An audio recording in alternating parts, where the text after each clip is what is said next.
The streets of Birmingham, England, packed today with fans who wanted to say their goodbyes to Ozzy Osbourne. I'm dying. It's a fact.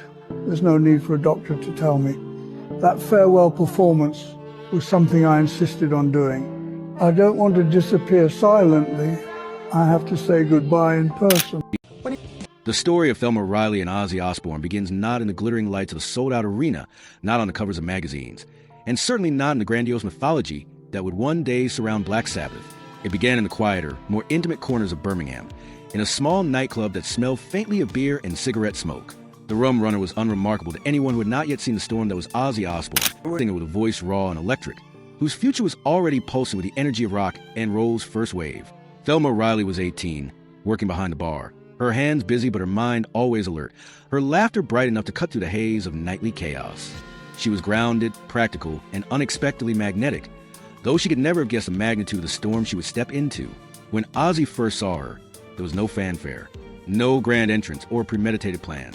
There was simply a look, a spark of curiosity, a shared recognition that something unspoken had passed between them. He was 22, already carrying the pressures of a band on the rise. Yet something about Thelma's presence drew him in, tethered him in a way that few things had before. Friends warned her, warned both of them, about the dangers. They whispered about Ozzy's temperament, the heavy toll of fame, the way the world would strip him down, and the chaos that would inevitably spill into anyone close to him. Yet none of that seemed to matter. What mattered was the immediate connection, the sense that these two people had found each other at precisely the wrong and right time simultaneously. Their courtship was swift. There was no extended dance of hesitation. Life with Ozzy moved quickly, and Thelma learned to move in step. Within months, they were married. July 1971, Birmingham. A modest ceremony, far from the stadiums and screaming crowds that would come to define his public life. They moved into a small home, humbled by the standards of fame to come, but a sanctuary nonetheless. The walls were bare, the rooms sparse, yet every corner bore the promise of a family attempting to carve a normal existence amidst the extraordinary. It was here that Thelma's role became simultaneously more challenging and more essential. She was not merely a wife to a rising rock star. She was a stabilizing force, a quiet anchor in a world that threatened to spin out of control. Ozzy's world, even then, was charged with intensity. Long hours of practice, tours with the fledgling Black Sabbath, encounters with fans who worshipped and feared him in equal measure. All of this began to seep into the domestic space. Thelma, young and untested, learned to navigate these challenges instinctively. She adapted, absorbing the chaos without losing her sense of self. Yet there were nights when the weight pressed down on her like the suffocating air of a closed room. She watched Ozzy rise, watched him perform in smoky clubs with presence that seemed almost supernatural, and marveled at the magnetism that drew everyone around like moths to a flame. But she also saw the shadows, the restless nights, the private battles with insecurity, the moments when the music and fame felt insufficient to calm the storm within him. Within the first years of their marriage, Thelma bore the brunt of both joy and fear. She gave birth to Jessica in 1972, and 3 years later, to Louis. She also navigated the delicate role of stepmother, helping to raise Elliot, Ozzy's son from a previous relationship. In a sense, she became a custodian of domestic normalcy, the quiet hand that guided the family through uncertainty, while the world outside cheered or jeered. Yet, despite her dedication, she often found herself isolated. Ozzy's life was public. Hers was private. He was celebrated, scrutinized, and mythologized. She was expected to support, to endure, to provide love and stability, all while remaining largely invisible to the public eye. Ozzy's substance use, already present in small forms, began to escalate with the pressures of fame. Alcohol, pills, and the temptations of the touring lifestyle slowly, but surely crept into the domestic sphere. Thelma witnessed moments that left her frightened. Nights when Ozzy's behavior was unpredictable, mornings when she found him disoriented, moments when promises were broken and apologies came too late. She loved him deeply, fiercely, yet she knew she had to protect not just herself but the children and the fragile threads of family stability. Her love was not blind. It was tempered with realism, with an understanding that affection alone could not cure addiction or erase the pressures of a world obsessed with spectacle. There were times when she questioned the wisdom of marrying someone so intensely driven, so public, so vulnerable to the excesses of fame. Yet there were also times when the man behind the legend revealed himself. The late-night conversations in dimly lit kitchens, the laughter shared over burnt toast, the quiet confessions when the world was asleep. Those moments were ephemeral, yet they were real. They reminded her why she had said yes, why she had endured, why she had loved with such unguarded ferocity. Thelma was witness not only to Ozzy's brilliance, but to his isolation. Fame had a way of creating walls, invisible yet unbreachable, separating him from ordinary life, from ordinary love, from ordinary understanding. She stepped into those gaps as best she could, offering what comfort and grounding she could. Her own needs were often secondary, her identity folded into a complex tapestry of his life. But in the rare, quiet moments, she would reflect on who she was, on the girl behind the bar at the Rum Runner who had fallen for a singer with a voice like a storm and the heart of a man too human to be a myth. There were nights when the tension between them was palpable.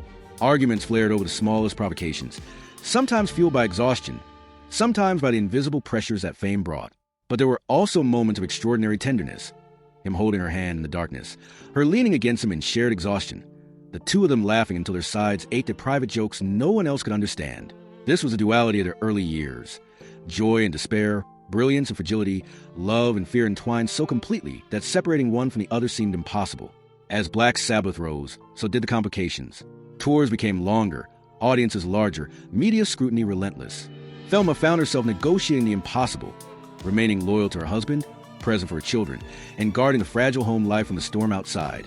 There were nights when she would sit in a hotel room alone, listening to the echoes of Ozzy performing, wondering how to maintain a sense of normalcy for herself and for her family. The world saw the legend, the voice, the larger-than-life persona. She saw the man who was trying, in his own flawed way, to do right by the people he loved. Publicly, their marriage was often invisible. Tabloids rarely mentioned Thelma except in passing. The early years of their marriage were crucible, it was usually to cast shadows, shaping both Thelma and Ozzy, on domestic difficulties. She bore witness to or highlight the sensational aspects of Ozzy's life, to the strain of fame and addiction. She contended with all endured moments that would have broken lesser people, the fear, and held on to the love that, however flawed, was all the trials and enduring. She maintained her quiet dignity. She has always acknowledged the duality of that period, but a strength. The incredible highs and devastating lows, the laughter and tears, the unshakable bond forged in a world that offered no guarantees. Even decades later, she recalls those years with a mixture of nostalgia, sorrow, and awe. She remembers the fear and the joy, the moments when life seemed unmanageable, and those rare moments when everything felt perfect, if only for a fleeting hour. Every letter he would later write, every confession, every apology, and every declaration of love stems from those years, a testament to a young couple navigating extraordinary circumstances with the resources they had: love, resilience, and a willingness to face the storm together. By the mid-1970s, the life Thelma Riley had stepped into was no longer simply the story of a young couple trying to build a future. It had transformed into a relentless machine that devoured time, energy, and stability. Black Sabbath was no longer the scrappy Birmingham band playing to small crowds. They were the vanguard of heavy metal, a global phenomenon commanding stages in America, Europe, and beyond. With every album release and every tour, Ozzy's fame swelled, and it came a tidal wave of temptations, pressures, and chaos that even the most grounded person would struggle to navigate. Thelma found herself living in a paradox. On one hand, she was proud of the man she had married, proud of his success, proud of the music that was reshaping rock history. On the other, she was painfully aware of the toll it was taking on the man behind the myth, and by extension, on herself and their children. The house in Birmingham, once a modest refuge, was often silent now. Ozzy's absences grew longer. The tours were grueling, sometimes keeping him away for months. Thelma became the anchor of the family in his absence, raising Jessica and Lewis while caring for Elliot, managing the home, and dealing with the everyday trials of parenthood, all while knowing that her husband was out in the world, surrounded by excess and temptation. The phone calls were sporadic. Sometimes they were warm, full of love and longing. Other times, they were slurred, incoherent, or cut short. Thelma never knew which version of Ozzy she would get on the other end of the line. Fame had altered their dynamic. Ozzy was no longer just her husband. He belonged to the fans, to the music industry, to the chaos of the rock and roll lifestyle. There were moments when she felt like a spectator in her own marriage, watching from the sidelines as he became an icon. She heard whispers from the road, stories of heavy drinking, of drugs, of women. At first, she dismissed them as exaggerations, the kind of gossip that follows any touring band. But slowly, evidence began to stack up. There were moments when he came home and the scent of a different perfume clung to him, when he seemed emotionally distant, his mind elsewhere. She tried to confront him at times, but the conversations often ended in defensiveness, denial, or deflection. Yet, Thelma still loved him. That was the tragedy of it. Love persisted even as trust eroded. She clung to the memories of the early years, the moment of tenderness, the rare occasions when he was fully present with her and the children. And when he was home, there were still flashes of the man she married. The playful father who would wrestle with the kids on the living room floor, the husband who would wrap his arms around her in the kitchen just because, the man who would sing softly under his breath while fixing something in the house. But these moments became increasingly rare, overshadowed by the darker realities of his addiction and the demands of his career. The late 70s were a turning point. Black Sabbath's internal tensions were growing, fueled in part by the very lifestyle that had made them famous. The drugs were no longer recreational. They were constant. Alcohol flowed like water, and the boundaries between reality and performance blurred. For Thelma, this meant living with a man who was physically present less and less, and emotionally absent even when he was in the room. There were nights when Ozzy would stumble home in the early hours, barely coherent, collapsing on the couch or the bed without a word. On other nights, he would be manic, talking a mile a minute, pacing the house, unable to sleep, his mind spinning from the substances in his system. The children noticed. Jessica, sensitive and perceptive beyond her years, began asking questions Thelma struggled to answer. Lewis, still young, sensed the instability in ways he couldn't articulate. Elliot, older, tried to keep his distance, finding his own ways to cope with the unpredictability of life in the Osbourne household. Thelma bore the emotional labor shielding them from the worst of it, putting on a brave face, keeping routines in place, and ensuring they felt loved even when their father was absent or unreliable. Financially, the success of Black Sabbath brought more comfort, but money couldn't buy peace. If anything, the wealth only amplified the chaos. Bigger houses to maintain, more people in their orbit, more distractions, and more excess. Thelma often felt like she was holding together a crumbling structure with her bare hands. She had no manager, no PR team, no entourage, just her instincts and an iron would protect her family. There were attempts at reconciliation, moments when Ozzy would promise to change, to cut back on the drinking, to spend more time at home. Sometimes these promises were accompanied by gifts, jewelry, flowers, small tokens meant to signal affection. Thelma appreciated the gestures, but knew they were not substitutes for genuine change. She watched the cycles repeated. Brief periods of calm followed by relapses into the same destructive patterns. One of the hardest moments came during a particularly turbulent tour, when Ozzy's drug use spiraled to dangerous levels. News reached Thelma through Grapevine that he had collapsed backstage after a show. The official word was exhaustion, but she knew better. She called him, desperate for answers, but the conversation was evasive, his tone defensive. It was in moments like these that the gulf between them felt unbridgeable. She was at home with the children, dealing with the realities of school runs, doctor's appointments, and bills, while he was living in a whirlwind of music, drugs, and adulation thousands of miles away. By 1979, the cracks were no longer just hairline fractures. They were gaping chasms. Black Sabbath, strained by personal conflicts and erratic behavior, made the decision to part ways with Ozzy. For Thelma, it was a bittersweet moment. On one hand, she hoped that being away from the relentless grind of touring with the band might give him the chance to recover, to focus on family. On the other, she knew that his demons didn't depend on the band. They were inside him, ready to follow him into whatever came next. The period after his firing was tumultuous. Ozzy sank deeper into substance abuse, spending days in a haze, barely functioning. Thelma tried to intervene, but her influence was waning. Friends and industry contacts came and went, some enabling his habits, others trying unsuccessfully to help. The walls of their marriage, already fragile, began to buckle under the weight of addiction, mistrust, and unspoken resentment. It wasn't just the drugs and alcohol. It was the emotional distance, the constant sense of being on different planets. Thelma longed for a partner, a co-parent, someone to share the load of life's challenges. Instead, she often felt like she was raising a fourth child, one who was unpredictable, volatile, and capable of both incredible tenderness and devastating cruelty. Arguments became more frequent, sometimes erupting over trivial matters, but fueled by years of pent-up frustration. And yet, despite the deterioration, there remained moments of connection. There were nights when Ozzy would break down, confessing his fears, his insecurities, his self-loathing. In those moments, Thelma saw the man she had met at the Rum Runner, vulnerable, lost, and deeply human. She would comfort him, reassure him, and remind him of his worth. But in the morning, the cycle would begin again, and those moments of clarity would vanish like smoke. By the early 1980s, it was clear that something had to give. Thelma had reached a breaking point. She had spent the better part of a decade trying to hold a family together, trying to love a man who was increasingly consumed by his own self-destruction. She had endured the absences, the infidelities, the broken promises, the public embarrassments, and the private heartbreaks. But she could not endure forever. The decision to separate was not made in a single moment. It was a culmination of years of erosion, of small betrayals and big disappointments, of love strained beyond its limits. When the end came, it was both devastating and liberating. The marriage had been a crucible, shaping her in ways she would spend years unpacking. She had entered it as a young woman full of hope and left it as a survivor, carrying both the scars and the strength of her experiences. Ozzy would go on to find new success, new love, and new battles to fight. Thelma would step away from the public eye, choosing a quieter life, away from the chaos of the music world. Looking back, Thelma has spoken sparingly about those years, but when she does, her words carry the weight of lived experience. She does not romanticize the past, nor does she dwell solely on its pain. She acknowledges the love that existed, the children they raised, and the lessons learned. And she carries a quiet pride in having endured, in having been, for a time, the anchor in a storm that few could have weathered. For all the damage and heartbreak, there remains a strange truth. Without Thelma Riley, the legend of Ozzy Osbourne might never have taken shape in quite the same way. She was there in the formative years, the years that made him, and in ways that history rarely records, she helped hold together the pieces long enough for him to step into the spotlight that would define his life.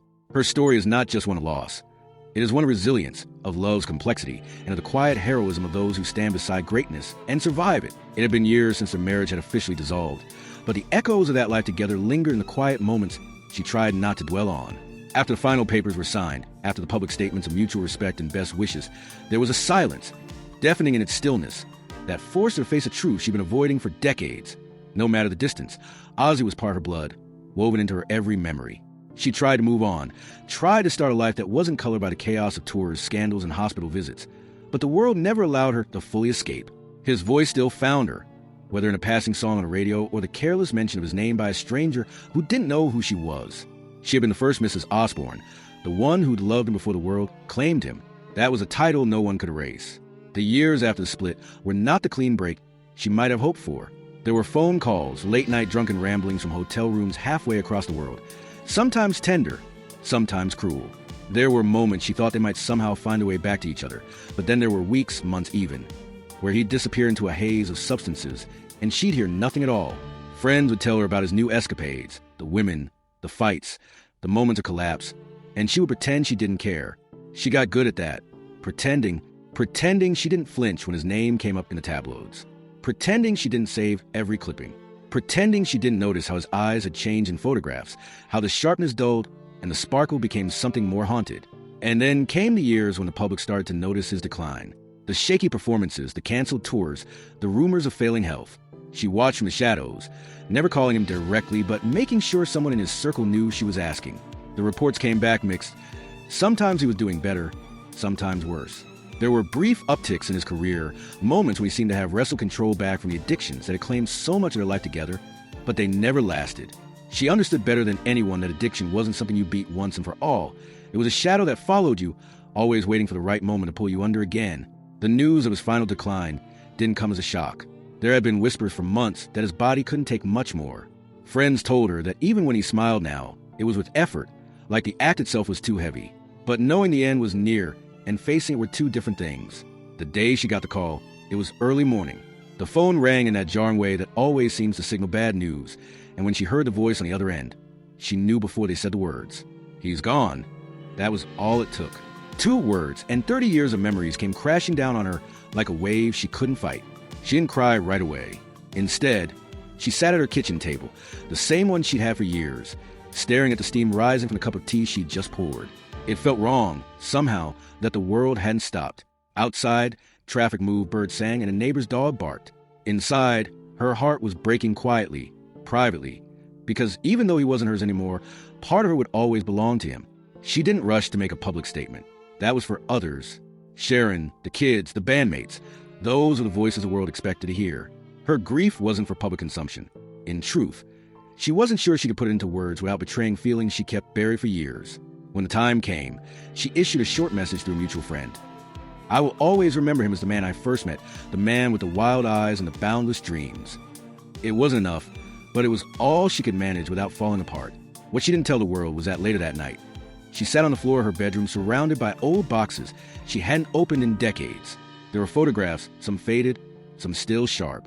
There were letters he'd written from the road, some sweet, some incoherent. There was a jacket he'd left behind one night after a fight, the faint smell of his cologne still lingering after all these years. And there was one thing that stopped her cold, a cassette tape, labeled simply with her name in his handwriting. She didn't even remember receiving it. She dug out an old player, popped it in, and sat there in the dark listening to his voice, younger and clearer, singing a song he'd written for her in those early days. It wasn't perfect. The guitar was slightly out of tune, the recording rough, but it was him, raw, unfiltered, and speaking directly to her across decades. She listened 3 times in a row, tears slipping down her face, before she carefully put it back in the box. That was her tribute, though no one else would ever know about it. In the days that followed, she attended the private service, standing quietly in the back, unnoticed by the press who swarmed the high-profile guests. She didn't want to be photographed. and didn't want to give interviews. She was there for him and for herself. The coffin was closed, but she didn't need to see him say goodbye. She whispered it in her heart. Rest now, love. You've earned it. At home, she began her own ritual. Each night for the next month, she lit a candle and played that tape. It became her way of keeping him close. Even as the world moved on to the next headline, people who knew her understood not to ask questions. Some things were meant to remain between two people, even if those people hadn't been together in a lifetime. In the quiet of those nights, she began to forgive, not just him, but herself, for staying too long, for leaving too late, for all the words left unsaid. Love like theirs wasn't neat or tidy. It was messy, destructive, and beautiful all at once. And even though she had moved on, even though she had built a life without him, she knew that a part of her soul would always carry his name. She never stopped calling him her first love.